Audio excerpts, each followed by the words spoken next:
বলছিস? হ্যালো বন্ধুরা, সবাইকে শুভরাত্রি বলতে চলে এসেছে। আর সেই আবার রান্না করে, আসলে রাতেই তো রান্না করতে করতে শুভরাত্রিটা বলি। দেখো ভাত হয়ে গেছে।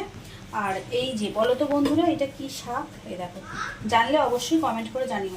তো এই শাকটা এখন আমি ভাজবো, ভেজে খাবো। বড়মশাই কিন্তু রাতে কোনো শাকই খায় না, আর আমি খাবো আর মেয়ে খাবো। এটা হচ্ছে একটা বেগুন দিয়ে, কালো জিরে কাঁচা লঙ্কা ফোড়ন দিয়ে বেগুন দিয়ে এই শাকটা ভাজবো। কি শাক এটা তোমরা বলবে জানলে, ঠিক আছে, কমেন্ট করে।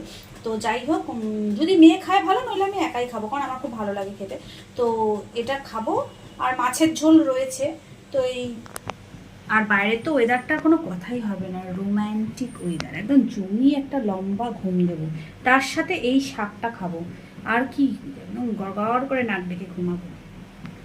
তো তোমরা রাতে কি ডিনার হয়ে গেছে? আমাদের তো হয়নি, আমাদের তো রাত, অনেক রাত হয়। তো চলো টাটা, সবাইকে শুভরাত্রি। দেখো না চুলগুলোর কি অবস্থা। তো চলো টাটা, সবাইকে শুভরাত্রি।